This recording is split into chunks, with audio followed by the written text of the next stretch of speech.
السلام علیکم. Programme live at 5 میں خوش آمدید. میں ہوں شیر دل خان. پروگرام میں شامل ہوتی ہیں اہم خبریں اور حاصل کرتے ہیں ان پر تجزیہ، لیکن سب سے پہلے نظر ڈال لیتے ہیں آج کی ٹاپ سٹوریز پر.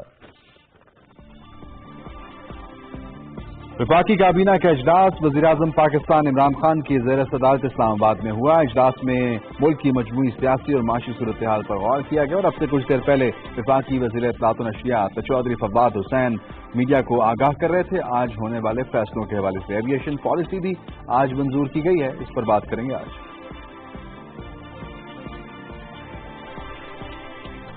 وزیراعظم پاکستان کا کہنا ہے کہ یورپی یونین مقبوضہ جموں کشمیر میں بھارت کی جانب سے جاری انسانی حقوق کی خلاف ورزیوں کو اجاگر کرے.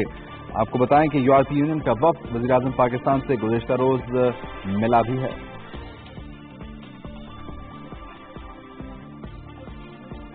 امریکہ نے متنازع گولان پہاڑیوں پر اسرائیلی قبضے کو باضابطہ طور پر تسلیم کر لیا ہے. اور اس سے جڑی ایک اور اہم خبر کہ انسانیت سے آری اسرائیلی فوج نے غزہ میں متعدد عوامی مقامات پر بمباری کی ہے. تاہم ابھی تک کسی قسم کی کوئی شہادتوں کی اطلاع موصول نہیں ہوئی ہے.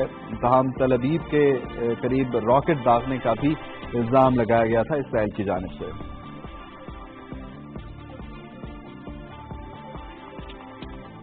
چین سے 2 ارب 20 کروڑ ڈالر موصول ہونے کے بعد ملک کے مجموعی زر مبادلہ کے ذخائر 17 ارب 58 کروڑ ڈالر تک پہنچ گئے ہیں.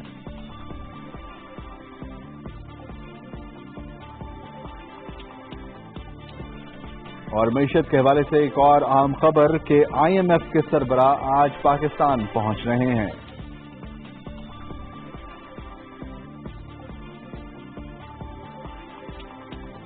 آج 26 مارچ ہے اور آج ہی کے دن پنجاب کے معروف لوک کردار محمد عبداللہ اور معروف دلہ بھٹی کی برسی منائی جاتی ہے. ان کی شخصیت کے حوالے سے آج بات کریں گے پروگرام لائیو ایٹ 5 میں.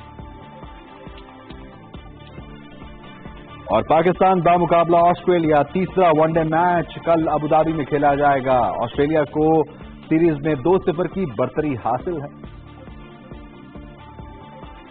یہ تو ٹاپ سٹوریز تھیں آپ نے جانی. اس کے علاوہ سابق وزیراعظم محمد نواز شریف کی ضمانت کے حوالے سے بھی خبر جو ہے آپ سے شیئر کریں گے، لیکن ایک چھوٹے سے بریک کے بعد.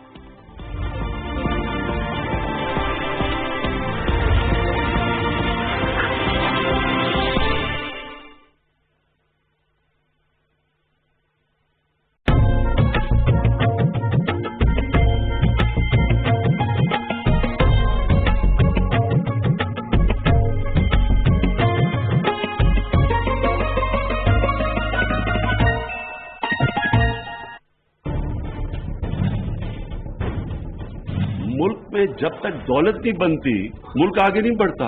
اگر کسی نے ملک میں انویسٹ کرنا ہے تو وہ انویسٹ تب کرے گا جب پیسہ بنے گا. اس 60s کے اندر پاکستان میں ایک سیلف کانفیڈنس تھا کہ ہم سب سے تیزی سے جا رہے ہیں اوپر. انڈونیشیا، ملیشیا، تھائی لینڈ کی کمبائنڈ انڈسٹریل پروڈکشن پاکستان سے کم تھی 60s میں.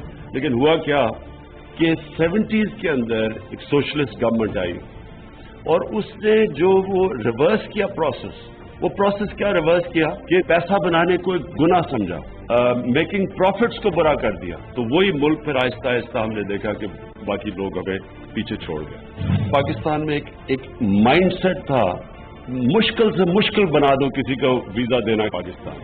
تو یہ پہلا قدم ہے جو ہم نیا پاکستان کہتے ہیں کہ اس کو ملک کو کھولنے کے لیے لوگوں کو میں مبارک دیتا ہوں پھر سے انٹیریئر منسٹری کو خاص طور پہ. ابھی لوگوں کو اندازہ نہیں ہے کہ یہ ایکچولی ایک بہت بڑا چینج ہے. آج یہ بگننگ ہے. 19 ارب ڈالر پاکستان کا ٹوٹل ڈیفیسٹ تھا اور جس کے لیے ہمیں بڑی بھاگ دوڑ کرنی پڑی. ملیشیا کی 22 ارب ڈالر کی ٹورزم ہے، ترکی کی 40 ارب ڈالر کی ٹورزم. تو پاکستان کے پاس 4 مختلف چیزیں آفر کرنے کے لیے. انوائرمنٹلی فرینڈلی ٹورزم جو ہم شروع کریں گے انشاءاللہ، جو نئی بیسٹ پریکٹسز ہیں. لیکن اس سے جو بڑی ٹورزم ہے پاکستان میں وہ ہے ریلیجس ٹورزم. اس کے علاوہ جو ہماری بیچ ٹورزم ہے وہ بالکل ان ایکسپلورڈ ہے. جو اسکیئنگ ہے پاکستان میں لوگوں کو آئیڈیا نہیں ہے کہ دنیا میں ایسی اسکیئنگ نہیں ہے جو پاکستان میں جس طرح کی اسکیئنگ سلوپس ہے. آج ماشاءاللہ پاکستان ایک سیکیور ملک ہے.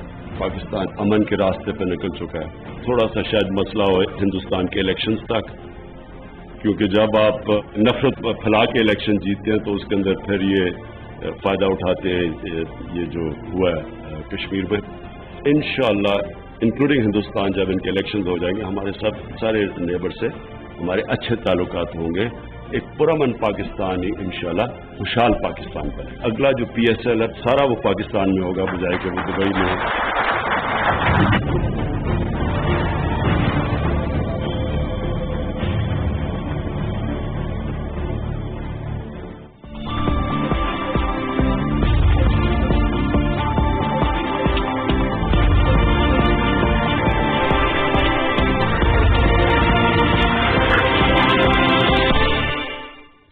ब्रेक के बाद खुशामदीद। सबसे पहले बात करेंगे सबसे बड़ी खबर। आपको बताएं, अब से कुछ देर पहले वफाकी वज़ीर इत्तलात व नशरियात चौधरी फवाद हुसैन मीडिया को आगाह कर रहे थे वफाकी काबीना में होने वाले अहम फैसलों के हवाले से। वज़ीर-ए-आज़म पाकिस्तान की ज़ेर सदारत आज इस्लामाबाद में वफाकी काबीना का अहम इजलास हुआ। 20 नकाती एजेंडा था जिस पर गौर किया गया। तफसीलात क्या है जानते हैं पाकिस्तान टेलीविजन के नुमाइंदा रियाज बरकी से, हमारे साथ टेलीफोन लाइन पर मौजूद है। रियाज, बहुत शुक्रिया आपने हमें ज्वाइन किया। बताइएगा क्या अहम फैसले लिए गए हैं? सिविल एविएशन पॉलिसी के हवाले से भी बताया जा रहा है मंजूर हुई है। जी, सिविल एविएशन के अलावा मैं आपको बताऊं, सबसे पहले तो यह है कि 2 अरब रुपए के रमजान पैकेज की मंजूरी दी गई है।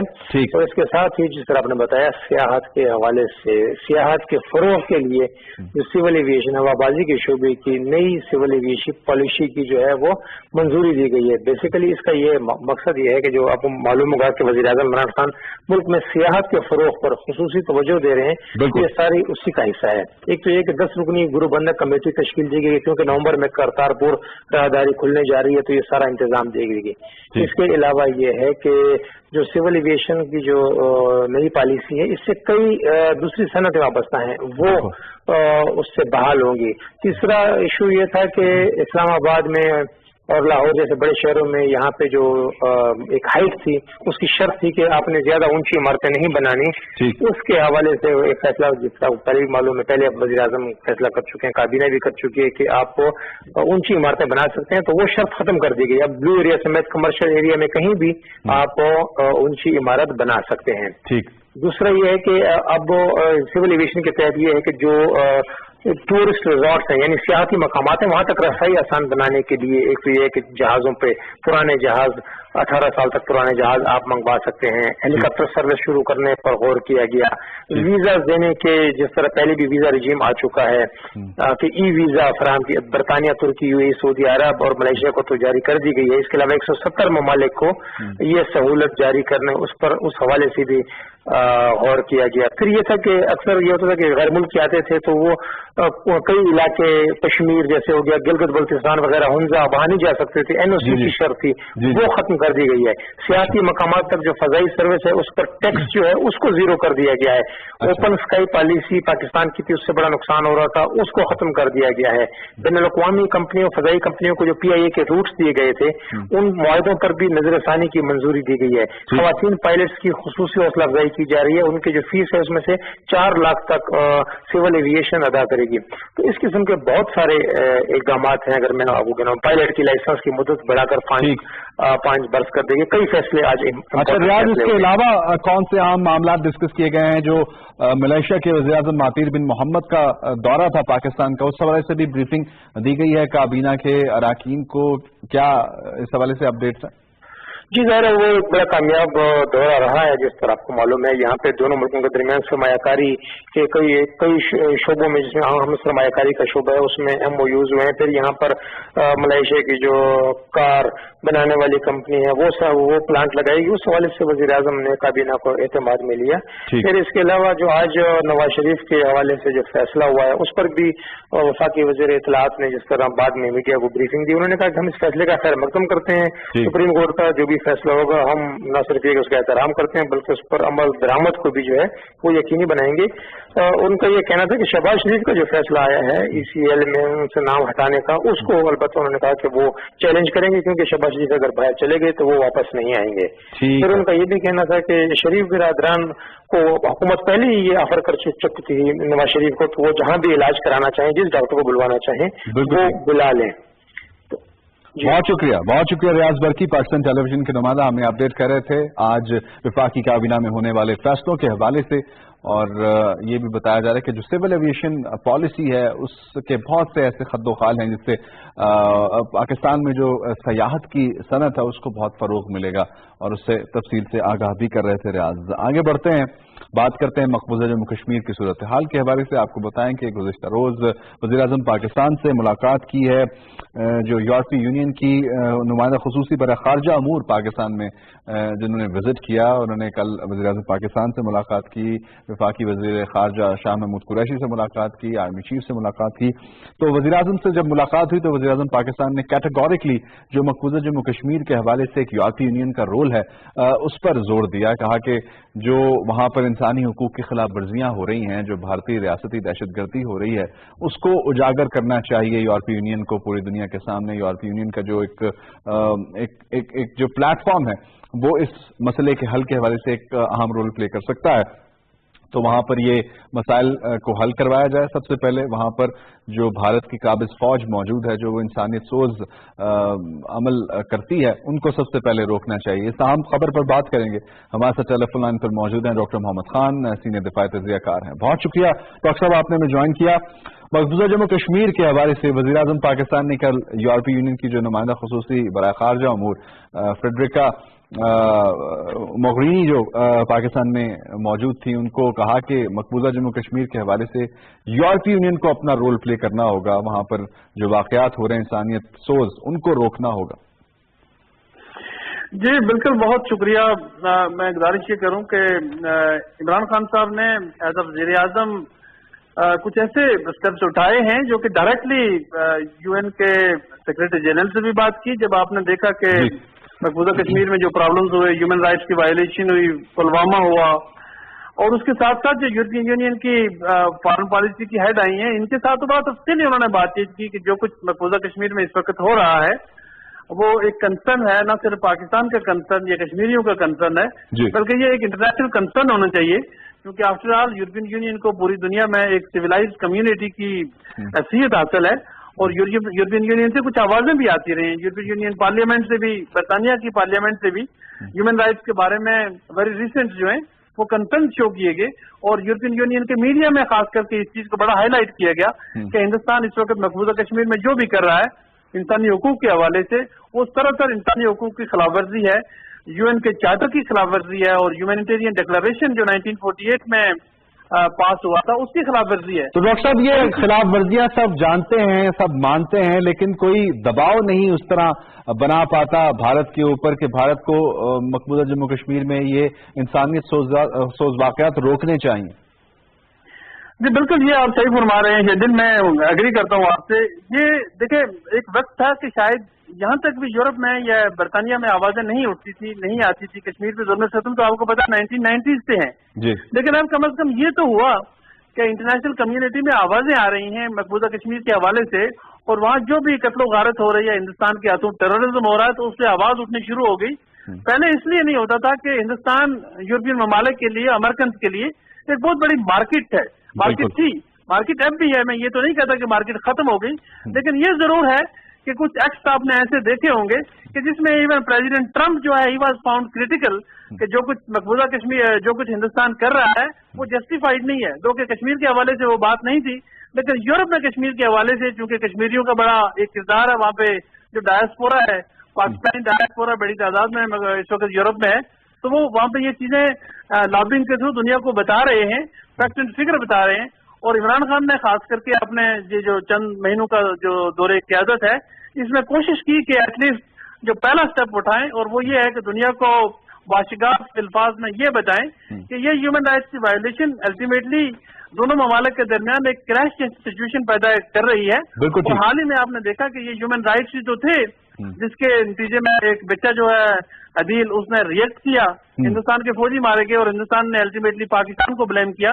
لہذا اگر اس خطے میں امن و امان چاہتے ہیں اور دنیا خاص کر کے جو نیوکلیئر کنفلکٹ ہے اس سے بچنا چاہتی ہے، تو ضروری ہے کہ مقبوضہ کشمیر کے حوالے سے ایٹ لیسٹ انسانی حقوق کی خلاف ورزیاں جو ہو رہی ہیں اس کو روکا جائے. اچھا، جو جسٹس پاکستانی حکومت نے دیے، وزیر اعظم پاکستان نے دیے، جو حالیہ پاکستان اور بھارت کے تعلقات میں کشیدگی کی صورتحال تھی اس موقع پر، اور یہ بھی دیکھا گیا کہ جب وہ آئی ہیں پاکستان، جو نمائندہ خصوصی ہیں، ان کی اہم ملاقاتیں بھی ہوئی ہیں، تو کیا اب ایک مثبت پیغام وہ واپس لے کر یورپی یونین میں جائیں گی، اور پاکستان کا جو موقف ہے، پاکستان کا جو کیس ہے اگینسٹ انڈیا، وہ مضبوط ہوگا آپ سمجھتے ہیں؟ جی بالکل، اس میں مضبوطی ادروائز آ چکی ہے، اور ان کے وزٹ کا مین مقصد بھی میں آپ کو یہ بتاؤں کہ وہ گراؤنڈ سچویشن دیکھنا چاہتی تھی، اور یورپین یونین بیسیکلی چاہتے ہیں کہ وہ پاکستان بھی جائیں، ہندوستان بھی جائیں، اور ساری چیزیں آن گراؤنڈ دیکھیں.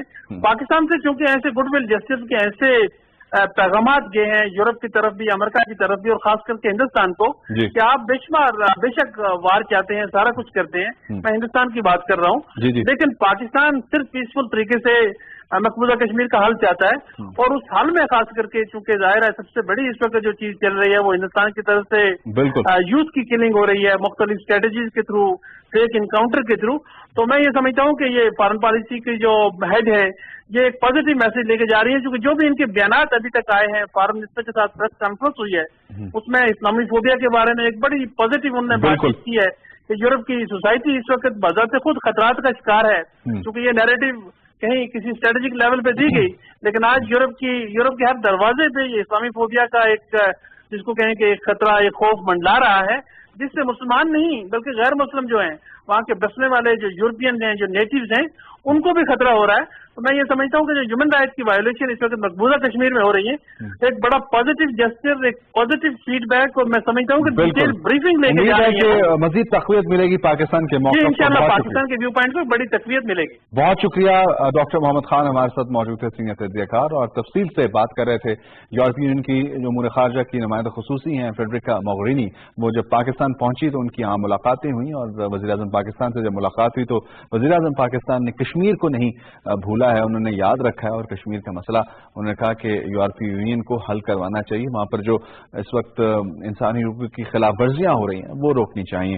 آگے بڑھتے ہیں، اور دوسرا ایک بڑا تنازع جو عرصوں سے موجود ہے، اور وہ ہے اسرائیل اور فلسطین کا تنازع. اس کے علاوہ شام اور اسرائیل کے درمیان بھی کچھ تنازعات ہیں، جن میں ایک سب سے سر فہرست گولان ہائٹس یعنی گولان کی پہاڑیوں کا ہے. اس حوالے سے ایک اہم اسٹیٹمنٹ اور ایک اہم اسٹیپ امریکہ کی جانب سے لیا گیا ہے. وہ کیا ہے آپ کو آگاہ کریں گے چھوٹے سے بریک کے بعد.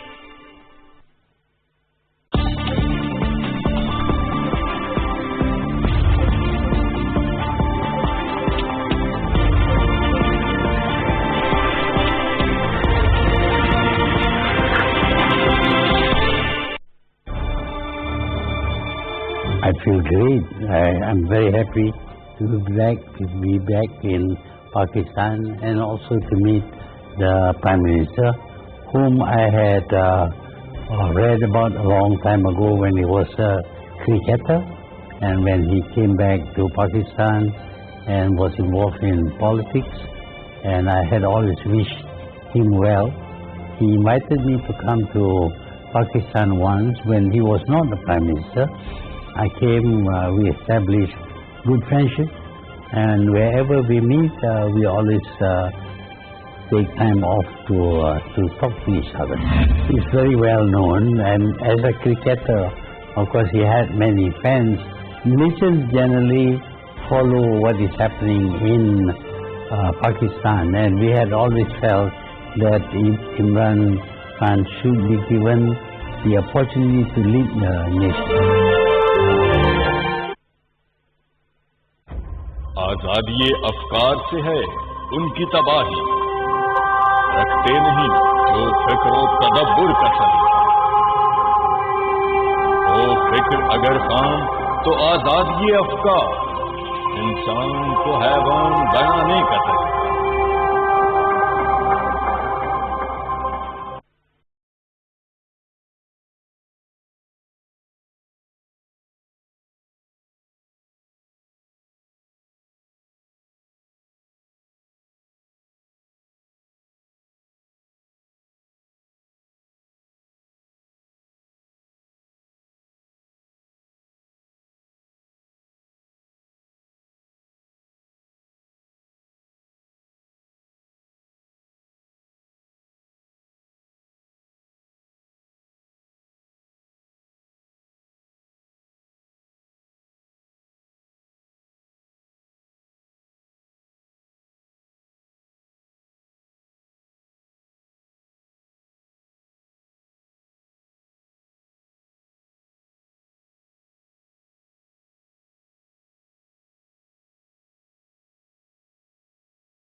ब्रेक के बाद खुशामदीद। जिस तरह ब्रेक पे जाने से पहले बात हो रही थी गोलान हाइट्स की, ये शाम और इसराइल के दरमियान एक मुतनाज़ा इलाका था जिसको अब अमेरिका ने इसराइल का हिस्सा बाज़ाब्ता तौर पर तस्लीम कर लिया है और कल दस्तखत भी कर दिए हैं अमेरिकी सदर डोनाल्ड ट्रंप ने इस पर बात करेंगे। हमारे साथ टेलीफोन लाइन पर मौजूद हैं मंसूर जाफर साहब, सीनियर सहाफ़ी हैं, अल अरबिया टीवी से मुंसलिक हैं। बहुत शुक्रिया मंसूर साहब, आपने हमें ज्वाइन किया। ये गोलान हाइट्स का मामला जो एक मुतनाज़ा इलाका है उसको अमेरिका ने अब बाज़ाब्ता तौर पर इसराइल का हिस्सा तस्लीम कर लिया है, तो क्या इसके कॉन्सिक्वेंसेज आप देख रहे हैं और सऊदी अरब का स्टेटमेंट भी आपके सामने है? यकीनन जी, ये मैं समझता हूँ एक जदीद दौर का एक नया बेलफॉर डिक्लेरेशन हमें देखने में सामने आया है कि जिस तरीके से 1947-48 में उस वक्त के इस्तेमारी कुव्वत बरतानिया ने जो है वो फलस्तीन का इलाका जो है वो यहूदियों को तोहफे में दिया था। यकीनन बरतानिया के पास इस इलाके का कोई इख्तियार और अथॉरिटी नहीं थी, लेकिन उन्होंने अपने इस्तेमारी कुव्वत इस्तेमाल करते हुए और कुछ ममालिक को साथ मिला के ये एक सौदेबाजी इसराइल के साथ की और जिसके नतीजे में फलस्तीनियों की सरजमीन पर जो है इसराइल का क़याम अमल में आया। और मैं समझता हूँ कि अब जदीद दौर में अमेरिका की तरफ से ये एक ऐसा, आप कह लीजिए इसे ट्रंप डिक्लेरेशन कह लीजिए, कि ऐसा मुल्क, ऐसी जगह कि जिसपे खुद अमेरिका का कोई इख्तियार अथॉरिटी नहीं है, वो उसका हिस्सा नहीं है, वो उसे इसराइल को तोहफतन कैसे पेश कर सकता है। वो इलाका कि जिसको बैन अक़वामी बरादरी और ख़ास तौर पर अक़वाम मुत्तहिदा और तमाम बैन अक़वामी कवानीन जो हैं उसके स्टेटस को डिस्प्यूटेड मुतनाज़ा मानते हैं और उसके हवाले से निगोशिएशंस की बात करते हैं, उस इलाके को बगैर किसी आप कह लीजिए अथॉरिटी के ट्रम्प इंतजामिया जो है वो इसराइल इंटरनेशनल लॉ में इसकी क्या स्टैंडिंग होगी? जो एक फैसला किया है अमेरिका ने, क्या इंटरनेशनल लॉ इसको एक्सेप्ट कर सकता है? कतन नहीं जी, इंटरनेशनल लॉ इसको एक्सेप्ट नहीं करता। अक़वाम मुत्तहिदा की 2 मुख्तलिफ करारदादें हैं जो इसके मुतनाज़ा स्टेटस पर एक अपनी मोहर तस्दीक सर्च करती हैं।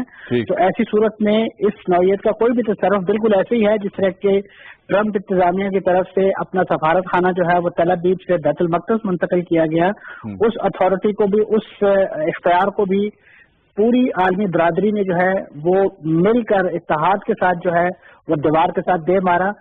अमेरिका ने धौंस और धांधली के तहत 3-4 ममालिक को अपना हमनवा अब तक बनाने में कामयाब हुआ है अपने इस फैसले के हवाले से। तो मैं समझता हूँ इस मामले पर भी इस वक्त अरब लीग का मौक़िफ़ हमारे सामने आ चुका है। सऊदी अरब का बहुत ही शदीद अल्फाज में इस फैसले पर रद्द-ए-अमल देखने में आया है और इसी तरीके से पूरी अरब बरादरी और इस्लामी दुनिया जो है और जितने इंसाफ पसंद अवाम हैं वो अमेरिका के इस ऐलान को, इस फैसले को जो है वो किसी तरीके से तस्लीम नहीं कर सकते। मैं समझता हूँ कि ये क्योंकि इस वक्त इसराइल के अंदर इंतखाबात का दौर डाला जा रहा है और अमेरिका चाहता है कि वहाँ पे उनके हमनवा जो नेतन्याहू जो है उनकी इंतखाबी शिकस्त को, एक फतह को यकीनी बनाने के लिए इस नौयत के इक़दामात, इस नौयत के ऐलानात किए जा रहे हैं। और ये जो गजा की जंग जो है इसका भी डोल इसीलिए डाला गया है कि वहाँ पे जिस अंदाज में हमारे पड़ोसी मुल्क में इंतखाबात जब भी होते हैं तो सरहदों पे एक बिल्कुल तनाव आता है। और बिल्कुल अच्छा, एक साल कबल आपसे हम इसी हवाले से बात कर रहे थे जब मुजाहरे वहां पर शुरू हुए और इसराइल की फौज ने वहां पर फलस्तीनियों को शहीद करना शुरू किया।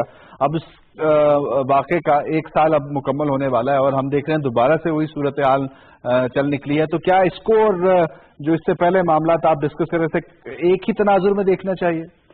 यकीनन जी, एक ही सिलसिले की कड़ी है और उसका मरकज और महवर जो है वो बुनियादी तौर पे गजा के जो लाखों अवाम हैं उनको अपने शदीद मुहासरे की भेंट चढ़ाना है, उन पर जिंदगी के जो दरवाजे हैं वो बंद करना है।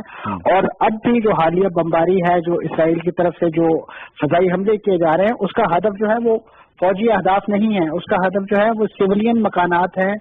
हत्ता के एक इंश्योरेंस कंपनी और मस्जिद तक जो है उसको शहीद कर दिया गया है। तो ये बुनियादी तौर पे वहाँ के अवाम को ये सजा दी जा रही है कि वो क्यों वहाँ पे मज़ाहमत के प्रोजेक्ट या वहाँ की जो मज़ाहमती तहरीकों हैं उनकी पुष्टिबानी कर रहे हैं, वो क्यों नहीं इसराइल के कासालेस बन के जिस तरीके से फतह की हुकूमत जो है वो इसराइल के साथ सिक्योरिटी कोऑपरेशन कर रही है, उस नौयत का सिक्योरिटी कोऑपरेशन करते। तो मैं समझता हूँ कि यहाँ पे हमसाया मुल्क मिस्र की जिम्मेदारी इस वक्त बहुत ज्यादा बढ़ गई है, क्योंकि उन्होंने इब्तदाई तौर पे इसराइल की जो जारहियत को देखते हुए जो जंगबंदी के लिए कोशिशें की हैं। यकीनन इसराइल के मिस्र के साथ सफारती ताल्लुकात हैं और वो एक कैंप डेविड माहदे के तहत बहुत सारे मफादात का भी रेसिपिएंट है, लेकिन मैं समझता हूँ कि इसराइल की जारहियत के आगे मिस्र की भी एक नहीं चलने दी जा रही। जिस जंगबंदी माहदे पर दस्तखत किए जाते हैं उसकी स्याही भी खुश्क नहीं होने पाती कि इसराइल के जारहियत का एक नया पहलू जो हमारे सामने आता है। इस वक्त इसराइल ने न सिर्फ अपनी जो फजाई बरतरी जो है वो कायम कर रखी है इस पर गजा पर, बल्कि उनका जो तोपखाना है वो मुसलसल सरहदी इलाकों में उन निहत्ते फलस्तीनी शहरियों, बच्चों और खवातीन पर बमबारी कर रहा है, गोलाबारी कर रहा है कि जो बुनियादी तौर पे 1 साल पहले से हर हफ्ते हर जुमे को जो है वहाँ पे एहतजाजी मुजाहरा स्टेज करते हैं, जिसमें वो अपना जो इसराइल इनकी जो मकबूजा जमीन है फलस्तीन की उस पर वतन वापसी का हक जो है उसको रिएट्रेट कर रहे हैं। ये मुजाहरे आज भी इस गुफ्तगू के दौरान भी इस वक्त वहाँ से इतला आ रही है कि ये मुजाहरे इस वक्त भी वहाँ जारी हैं। बिल्कुल, और इस बार एक्सपेक्टेड है कि ये मैसिव प्रोटेस्ट होंगे और उसको मैसिव अंदाज में रोकने की कोशिश भी इसराइल की जानिब से की जा सकती है। यकीनन जी, इस वक्त इसराइल के जो वजीर आजम हैं वो अपना दौरा मुख्तसर करके वो अमेरिका से वापस आ चुके हैं और वो इस वक्त एक अपनी जो उनकी किचन कैबिनेट है जो फौजी मामलात को तय करती है और उस तरीके से जो उनकी जमीन पर जो उनकी तैयारियां हैं जंग के हवाले से वो मुकम्मल हैं और किसी भी लम्हे जो है वो तबले जंग जो है वो बजा सकते हैं। मैं समझता हूँ कि यहाँ पे इस वक्त OIC का प्लेटफॉर्म और इसी तरीके से जो हमसाया ममालिक है जिसमें यकीनन मिस्री ऐसी पोजीशन में है कि वो किसी तरीके से सारी सफारती कोशिशों को इनिशिएट कर सकता है और अरब लीग इसमें एक कलीदी किरदार अदा कर सकती है ऐसे मौके पर। यकीनन जी, अरब लीग और जितने भी रीजनल फोरम हैं, चाहे वो GCC का फोरम है, अरब लीग है, सऊदी अरब की अपनी एक कायदाना हैसियत है और इस सबसे बढ़कर जो फलस्तीनियों का और खासतौर पे अहालियान गजा का महसूर अहालियान गजा का जो एक सरपरस्त तुर्की जो है, मैं समझता हूँ उसके लिए भी एक बहुत बड़ा चैलेंज जो है एक बार फिर सामने आ रहा है कि जिस तरीके से इसराइली जारहियत जो है वो नंगी जारहियत उसने मिडल ईस्ट के मामले पर बात हो रही थी। बहुत शुक्रिया, हमारे साथ मौजूद थे मंसूर जाफर साहब और सूरत हाल इंतहाई कशीदा है। इधर बात की जाए तो शाम और इसराइल के दरमियान जो मुतनाज़ा इलाका था उसको अब अमेरिका इसराइल का हिस्सा तस्वुर करता है और उसने दस्तखत भी कर दी है, जबकि दूसरी जानिब इसराइली फौज मुसलसल अब बमबारी कर रही है और जिस तरह बता रहे थे कि अब से कुछ देर पहले भी इतलात ये मौसूल हुई हैं कि सिलसिला जारी है अवामी मकामात पर बमबारी करने का।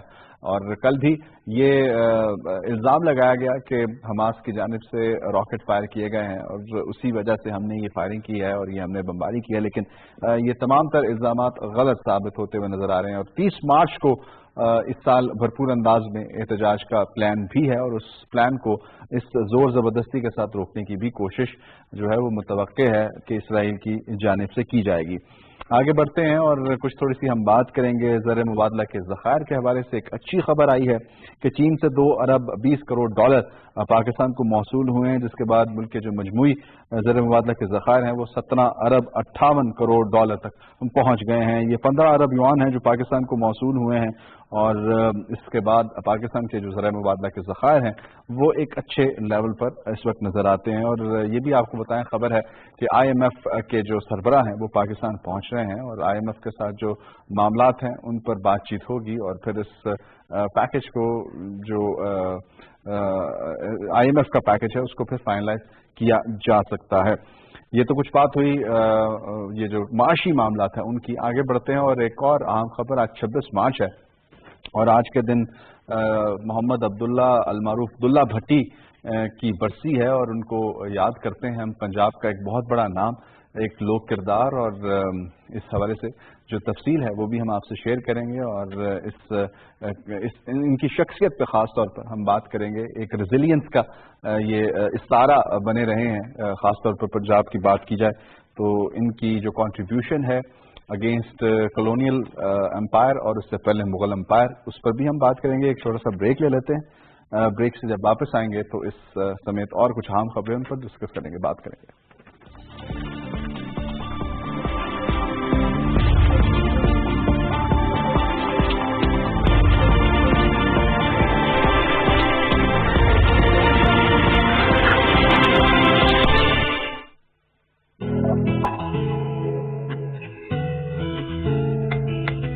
मॉर्निंग शो होना चाहिए, मगर कैसा? जहाँ बड़े कदम कदम लॉस इन पाकिस्तान और लाचारी की कैद से आजाद, खबर जिम्मेदारी के साथ जिस पर हो इजहार ख्याल।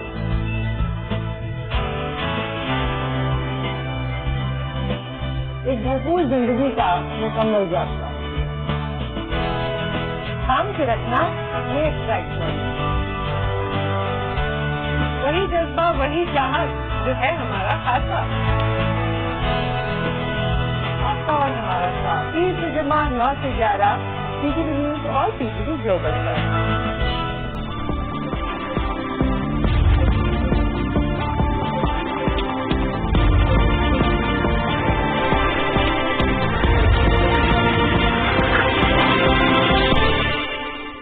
ब्रेक के बाद खुशामदेद। बात करेंगे मोहम्मद अब्दुल्ला अल मारूफ अब्दुल्ला भट्टी की, जिनका आज यौम वफात है। उन पर हम बात कर रहे हैं। इस वक्त हमारे साथ टेलीफोन लाइन पर मौजूद हैं हारून खालिद, मुसन्निफ हैं, मुतादिद कुतुब लिख चुके हैं और कल ही एक इनकी नई किताब की तकरीब रूनुमाई भी हुई जिसका नाम इमेजिनिंग लाहौर है और उसमें भी अब्दुल्ला भट्टी साहब का जिक्र जो है वो मिलता है। बहुत शुक्रिया हारून, आपने हमें ज्वाइन किया। सबसे पहले तो एक इस्तारा पंजाब में रेजिलियंस का अब्दुल्ला भट्टी के तौर पर नजर आया, क्या इस हवाले से आप हमसे शेयर कर सकते हैं उनकी खास जो शख्सियत के पहलू थे? जी, अब्दुल्ला भट्टी जो है वो पंजाब के कल्चर में एक और पंजाब की हिस्ट्री में बड़ा ही अहम रोल प्ले करते हैं जी। और वो अहम रोल इसलिए प्ले करते हैं क्योंकि अब्दुल्ला भट्टी जो है वो एक, आप कह सकते हैं कि जो पंजाबी आइडेंटिटी है स्पेशली मुगल टाइम के अंदर, उसको रिप्रेजेंट करते हैं। तो क्योंकि जब एम्परर अकबर या मुगल सल्तनत जो जिसका एक गढ़ दिल्ली था बाद में आगरा बना, जब वो एक्सपैंड हो रही थी तो अब्दुल्ला भट्टी एक, और जो आहिस्ता आहिस्ता पंजाब में उसके असरात बढ़ रहे थे और एक आप समझ सकते हैं कि एक बड़ा एक पावरफुल स्टेट था।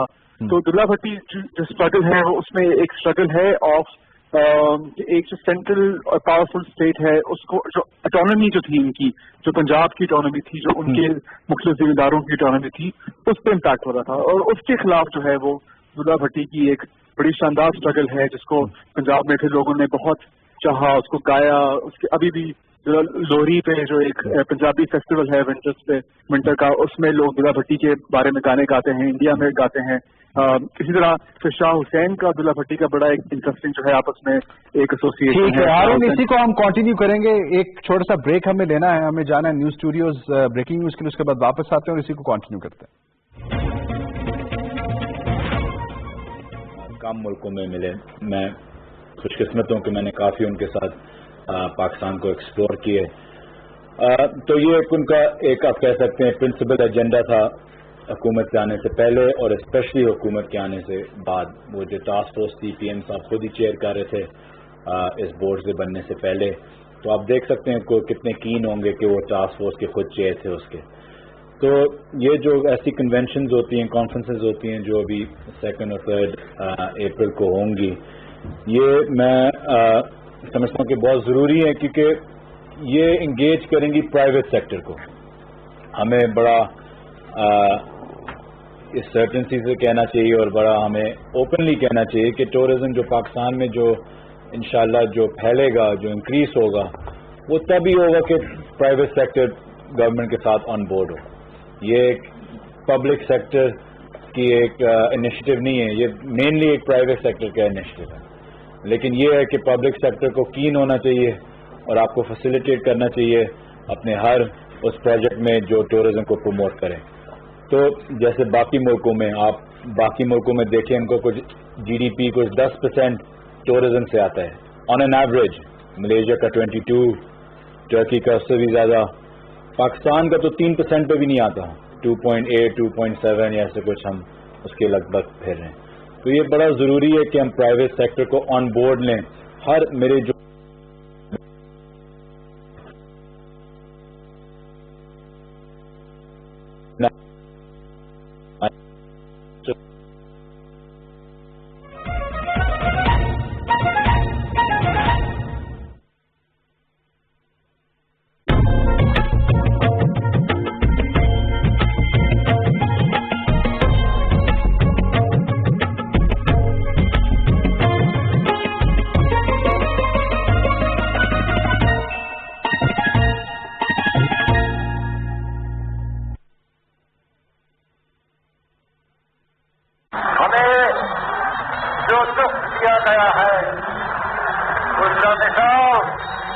تاریخ میں نہیں ملتا، مگر ہمیں پاکستان کو قائم رکھنے کے لیے ابھی اور قربانی کرنا ہوگی. مسلمان مصیبت میں گھبرایا نہیں کرتا. آزادی افکار سے ہے ان کی تباہی، رکھتے نہیں جو فکر و تدبر کا سلیقہ. وہ فکر اگر کام تو آزادی افکار، انسان کو حیوان بنانے کا طریقہ.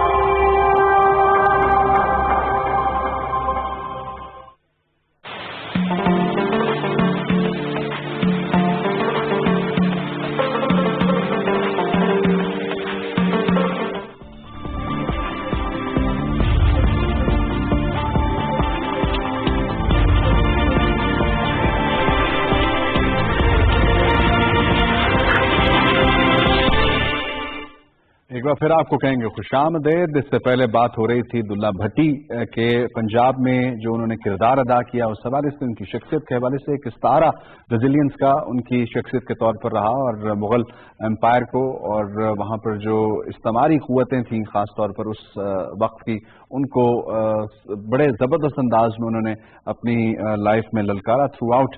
اور اس پر بات کر رہے تھے ہم ہارون خالد صاحب سے جو ایک مصنف ہیں، اور ان کی ایک کتاب بھی منظر عام پہ آئی ہے امیجننگ لاہور کے نام. سر ہمارے ساتھ ٹیلی فون لائن پر موجود ہیں اس وقت. دوبارہ ہم رابطہ ان سے کرنے کی کوشش کر رہے ہیں اور مزید جانتے ہیں کہ ان کی کتاب میں خاص طور پر جو سیگمنٹ ہے ریگارڈنگ دلہ بھٹی وہ کیا ہے اور کیا کس طرح ڈیفائن کیا جاتا ہے، خاص طور پر لاہور چونکہ وہ میانی صاحب قبرستان میں اس وقت مدفن ہے، اس حوالے سے بھی بات کریں گے. ہارون بہت شکریہ ایک بار پھر آپ نے ہمیں جوائن کیا. لاہور اسپیسیفک تھوڑی سی ہم بات کر لیں. وہ مدفن بھی اس وقت اگر کہا جائے تو میانی صاحب قبرستان ایک بڑا تاریخی قبرستان ہے لاہور کا، اس میں ہے. تو لاہور اسپیسیفک کیا ریلیٹ کیا ہے آپ نے اپنی کتاب میں ان کے ساتھ؟ جی میانی صاحب کی بھی جو تاریخ ہے وہ آپ سمجھ لیں کہ پورے لاہور کی تاریخ ہے. میانی صاحب ایک جو ہے قدیمی ایک جو ہے وہ ایک گریو یارڈ ہے، ایک قبرستان ہے جہاں پہ آپ پورے لاہور کے شہر کی یہ تاریخ، انفیکٹ پورے آپ پنجاب کی یا نارتھ انڈیا کی جو تاریخ ہے آپ میانی صاحب کے تھرو جو ہے ڈسکرائب کر سکتے ہیں، بیان کر سکتے ہیں. وہاں پہ آف کورس دلہ بھٹی کی قبر جو ہے وہ بھی وہاں پہ ہی ہے. اس کے علاوہ یہی بہت اور تاریخی ایسی پرسنالٹیز ہیں جو دفن ہیں میانی صاحب. صحیح. اور آپ کی کتاب میں دلہ بھٹی اور اس جیسے بہت سے ایسے کردار جنہوں نے اس وقت کردار ادا کیا استعماری قوتوں کے خلاف کھڑے ہونے کا، کیا درج ہے ان کے لیے؟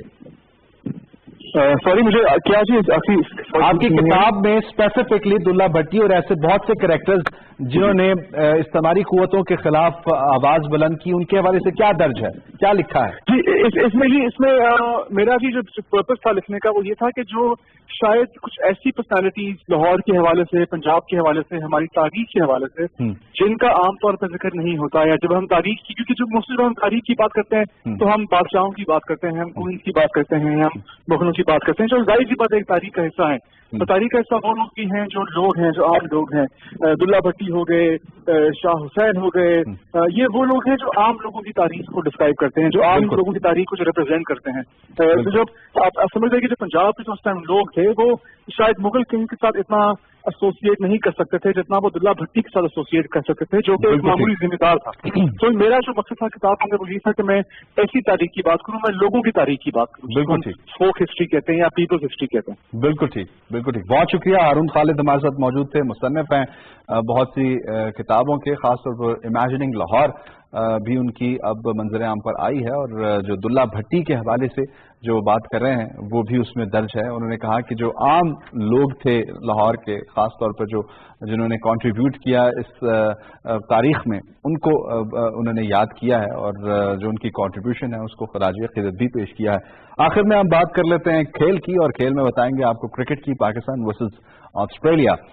तीसरा वनडे इंटरनेशनल मैच कल अबू धाबी में खेला जाना है। 2 मैचेस जो शारजा में खेले गए, पाकिस्तान को शिकस्त हुई दोनों मैचों में 8 विकेटों से, और अब पाकिस्तान की टीम को अगर कम बैक करना है तो अब मैचेस जीतने जरूरी हैं, और ज्यादा चांस नहीं है अब पाकिस्तान के पास इस सीरीज में आगे, क्योंकि 3 वनडे इंटरनेशनल्स बाकी रह गए हैं, और इनमें से अगर कोई से 2 पाकिस्तान जीतने में कामयाब होता है तो तभी मैच बराबर होता है दोनों टीमों के दरमियान। इस पर बात करेंगे। मिर्जा इकबाल बेग साहब सीनियर स्पोर्ट जर्नलिस्ट हमारे साथ टेलीफोन लाइन पर मौजूद हैं। इकबाल भाई, बहुत शुक्रिया आपने हमें ज्वाइन किया। सबसे पहले तो ये बताइएगा कि अब तक जो 2 मैचों की परफॉर्मेंस रही, क्या तीसरे मैच में कुछ मुख्तलिफ सूरत हाल हमें नजर आएगी, कप्तानी की भी और ओवरऑल टीम की भी? जो जिस तरह का स्टेटमेंट दे रहा है कि वो इकबाल भाई, आपकी आवाज में डिस्टॉर्शन आ रही है, थोड़ा सा हम आपकी आवाज को सही तौर पर सुन नहीं पा रहे हैं। हेलो जी जी, अब आपकी आवाज ठीक है। मैं ये कह रहा हूँ कि कप्तान जब स्टेटमेंट इस तरह के देगा कि हम जीतने के लिए नहीं खेल रहे, हम तो बेंच स्ट्रेंथ को आजमा रहे हैं, तो फिर आप उस टीम के मोरल का बखूबी अंदाजा कर सकते हैं। और ये स्टेटमेंट उन्होंने पहले नहीं दिया जब सीरीज शुरू हुई कि हम तो जीतने के लिए नहीं आए, हम बेंच स्ट्रेंथ को जीतने, तो फिर बेंच स्ट्रेंथ को आपने डेब्यू कराया, शाहरुख मसूद को आपने डेब्यू कराया, मोहम्मद अब्बास को, और आपने हसनैन को डेब्यू कराया। आप बताएं। अच्छा इकबाल भाई, थोड़ा सा अगर हम बात करें जो कप्तानी की जो सूरत हाल रही, जो फैसले किए गए, वो बज़ाहिर उतने कारगर साबित होते हुए नजर नहीं आए। हसनैन जब आपका प्राइम फास्ट बॉलर, आप उसको मौका दे रहे हैं मैच में खेलने के लिए, तो आप उसको सेकंड या थर्ड चेंज में लेकर आते हैं, जबकि वो नई बॉल का प्लेयर है और उसने नई बॉल से खिलाड़ियों को आउट भी किया PSL 4 में। तो ये क्या हिकमत अमली थी?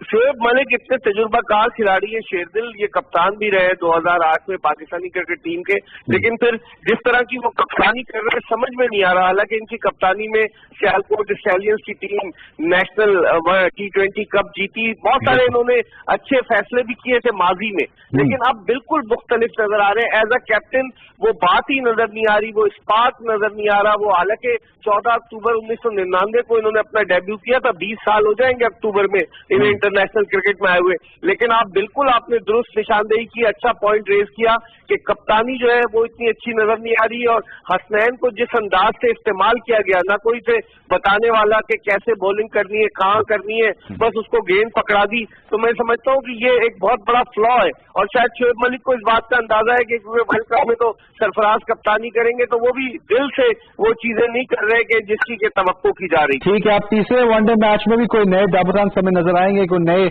जैसे आबिद अली बेंच में मौजूद हैं, बाकी अगर बेंच की स्ट्रेंथ आपने आजमानी है तो बाकियों को भी मौका दें?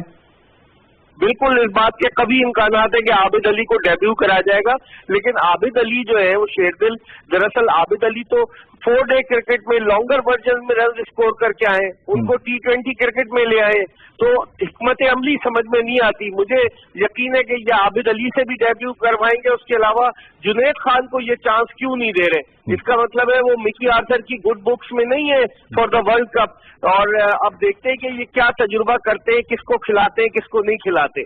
बिल्कुल सही, बहुत शुक्रिया। मिर्जा इकबाल बेग साहब हमारे साथ मौजूद थे, सीनियर स्पोर्ट जर्नलिस्ट, और बात कर रहे थे पाकिस्तान वर्सेस ऑस्ट्रेलिया के हवाले से।